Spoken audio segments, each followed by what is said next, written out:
So it's been such an incredible journey so far, and yeah, thank you so much for sharing that with us. And now, presently, your company that you're the CEO of is Convergence. Yeah.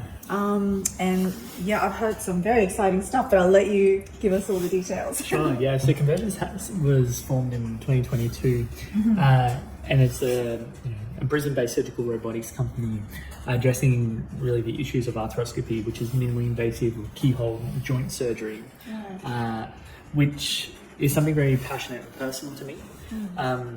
Personally, I still think back to when I was in clinical medicine doing arthroscopy and how difficult these procedures were. Physically laborious it is for the surgeon. How uncoordinated I felt, how often, and originally I would have assumed it was just me, but as the company has grown, realised that a third of surgeons openly talk about these thoughts, and probably even more than that due to our investor register, would deeply feel that these are problems. But short keyhole minimally invasive joint surgery or arthroscopy, there's a lot of cognitive distractions. It's a disconnected operating theatre. It's physically strenuous. It leads to fatigue and issues. We're trying to perform really delicate, fine, precise procedures with crude manual instruments that just lack precision.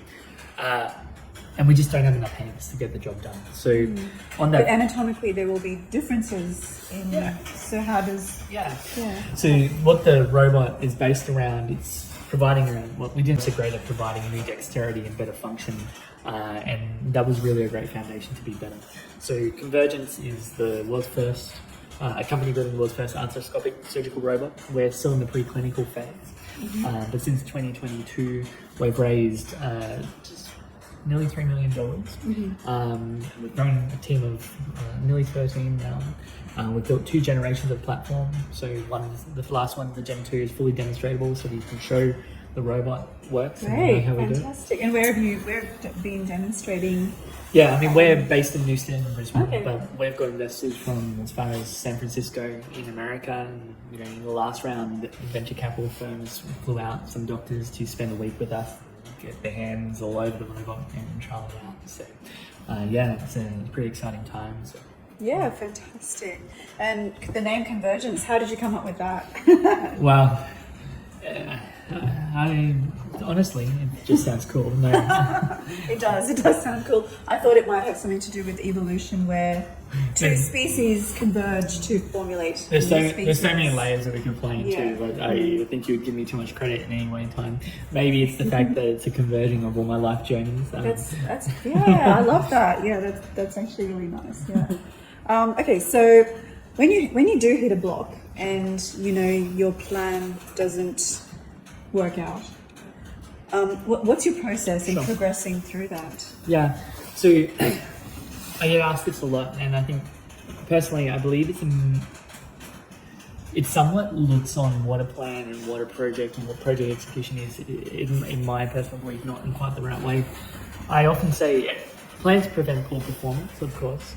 That's an old army saying with an extra P. Plans prevent poor performance. Correct. Yes. However, a plan only has a role until it hits the first obstacle. So Mike Tyson says, I always have a plan, but it always falls apart when you get punched in the face. And that's really the key thing. So you always need a plan, because without a plan, you don't know the direction you want to take. You don't know how things can affect where you're going and how you can affect those interactions. But plans are never permanent, and they evolve constantly over time. And that's just part of the expectation. So if I hit a block, I often see that more as the symptoms of the fact that your plan wasn't fully thought through. I often am running in a project a couple of different outcomes at any one time, and they converge over time to give you the final solution. So when you formulate a plan, you think of the various different options and... You know what's the best thing to do based on the information at that time, but you also know that as that unwinds, if it turns in one direction, where you should take it in another way. And that's just what a plan is for me. So it's not so insular and finite.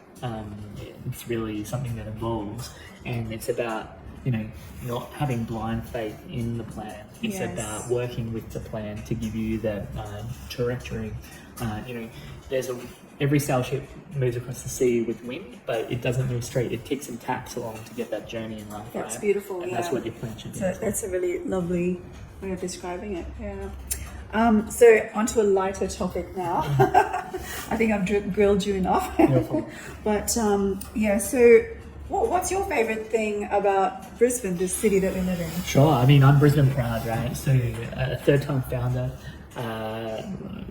I've worked in multiple countries around the world, had companies in multiple countries around the world, and I call Brisbane Australia home. For me, I think Brisbane is firstly an exciting place to be currently in the world. We've got such a great quality of life.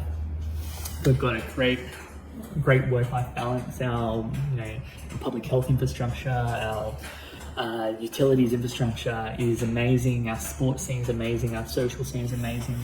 But specifically in Brisbane, it's never been better, and the future looks bright. Yes. We're on track to the Olympics. The Carlisle was just recognised as one of the best hotels in the world. Yeah, was it? Right. We've got one of the best restaurants in the world in Agnes. Agnes. And Okay, I it did just not know keeps going that. over and over. Yeah, so the Brisbane City has been very supportive of us ever since I won Entrepreneur of the Year in 2017. And earlier this year they flew us out to San Francisco for the JP Morgan Health Conference to launch our round A of investing for convergence. And they're champions. But why Brisbane? I mean, I love Brisbane. I can't think of anywhere else I'd want to be.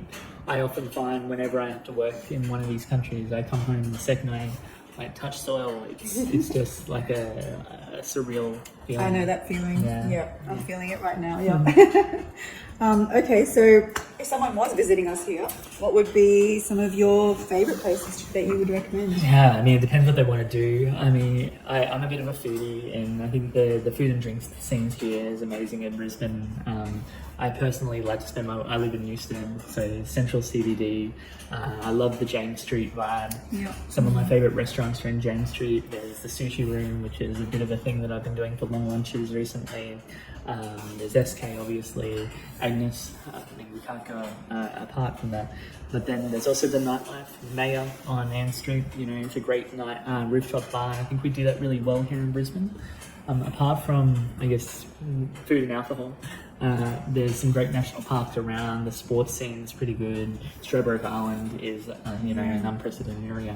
The list goes on and on. I don't know. Yeah. All right, now you ready for my final I'm question? ready. Okay.